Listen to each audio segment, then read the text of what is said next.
12 और 13 मार्च को जलापूर्ति प्रभावित रहेगी।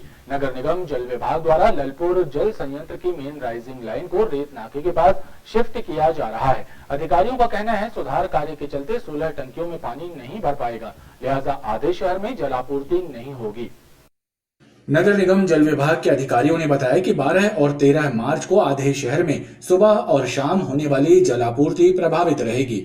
ग्वारीघाट रेत नाका पर 55 MLD जल शोधन संयंत्र ललपुर की राइजिंग मेन लाइन के शिफ्टिंग का कार्य किया जाना है, जिसके चलते शटडाउन लिया जाएगा।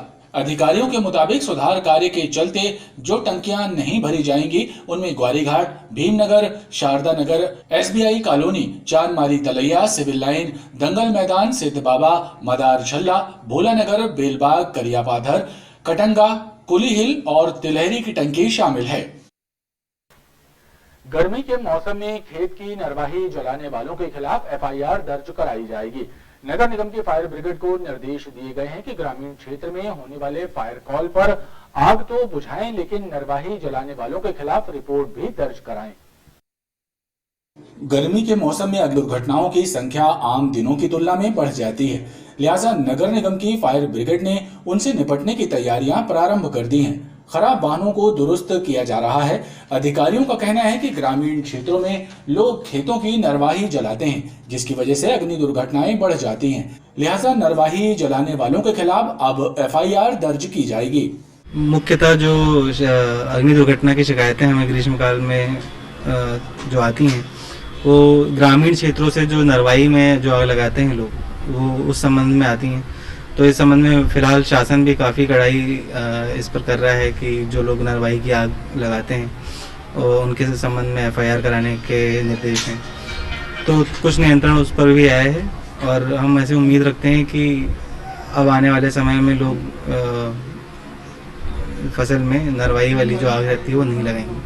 अधिकारियों का कहना है कि नरवाही जलाने वाले लोग प्रदूषण तो फैलाते ही हैं, साथ ही आस पड़ोस में रहने वालों के जीवन को संकट में भी डाल देते हैं, इसलिए उन पर कार्रवाई की जाना लाजमी है। शहर की यातायात व्यवस्था को सुगम बनाने के लिए अतिक्रमणों को हटाए जाने का क्रम जारी है। इसी कड़ी में जिला प्रशासन और नगर निगम ने संयुक्त कार्रवाई करते हुए हनुमानताल क्षेत्र से 3 धार्मिक स्थलों को हटाया। कार्रवाई के दौरान क्षेत्र में हड़कंप मचा रहा। यातायात में बाधा पैदा करने वाले स्थायी और अस्थायी अतिक्रमणों को हटाया जा रहा है, ताकि शहर का यातायात सुगम हो सके।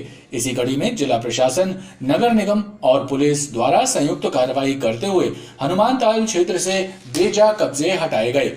मुख्य मार्ग में यातायात व्यवस्था के लिए चुनौती बने हुए 3 धार्मिक स्थलों को भी क्षेत्रीय लोगों की सहमति के बाद हटाया गया। हनुमानताल तालाब के चारों ओर से कच्चे पक्के अतिक्रमण हटाए जाने का क्रम जारी है।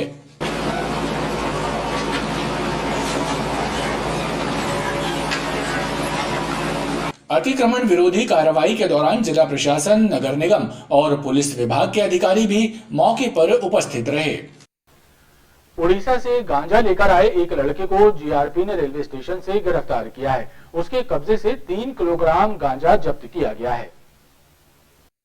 GRP ने रेलवे स्टेशन पर गश्त के दौरान एक किशोर को पकड़कर पूछताछ की और उसके थैले की तलाशी ली, तो उसमें से गांजा बरामद हुआ।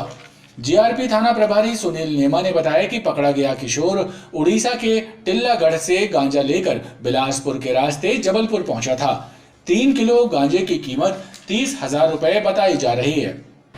ये कल रात में रेलवे स्टेशन भ्रमण के दौरान एक किशोर बालक, जिसकी उम्र लगभग 17-18 साल होगी, ये अपने पास 3 किलो गांजा रखे हुए GRP को मिला है।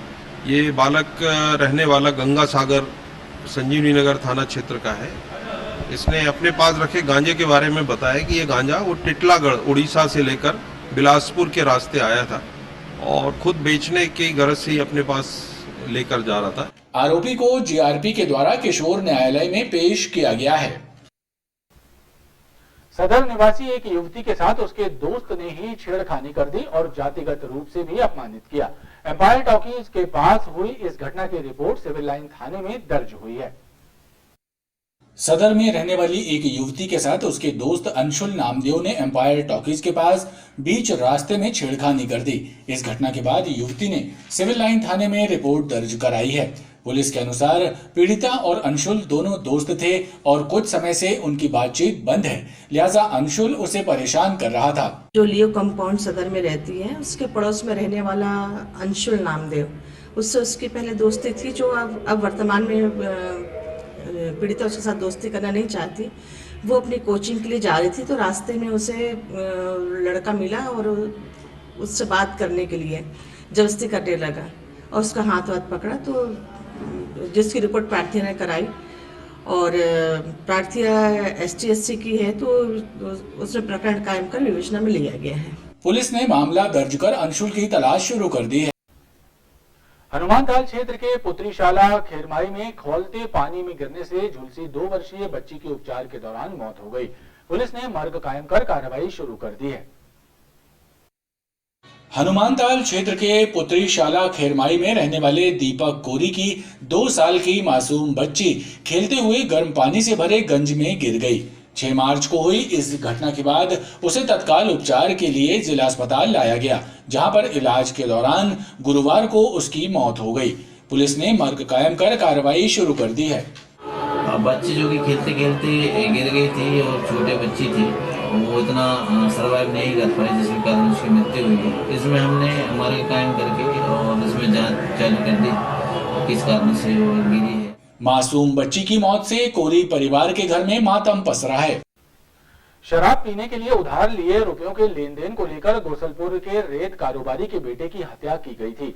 इस सनसनीखेज हत्याकांड का खुलासा करते हुए पुलिस अधीक्षक ने बताया कि तीनों आरोपी पुलिस की गिरफ्त में हैं और हत्या में प्रयुक्त चाकू और रॉड भी जब्त कर लिए गए हैं।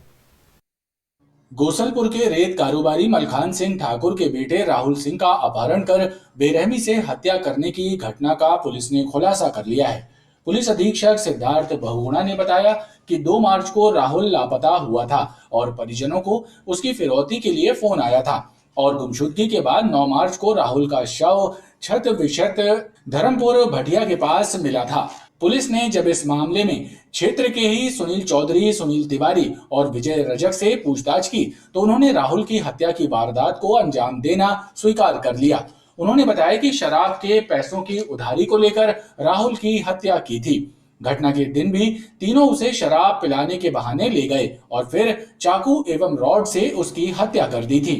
कुल मिलाकर के ये तीनों जो आरोपी हैं, ये पूर्व से इनसे परिचित थे।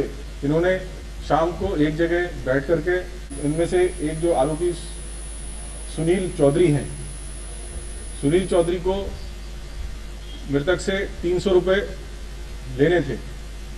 तो शराब जब ये पिए, बहुत ज़्यादा अत्यधिक पिए, उसके बाद गाली गलौज हुई, फिर ये पैसे का लेन देन का मामला सामने आया।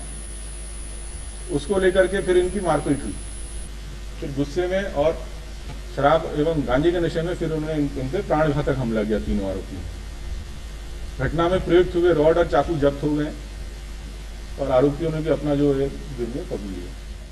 पुलिस ने हत्या में प्रयुक्त चाकू और रॉड भी बरामद कर लिए हैं। खबरों का क्रम लगातार जारी है, आप देखते रहिए BTV न्यूज।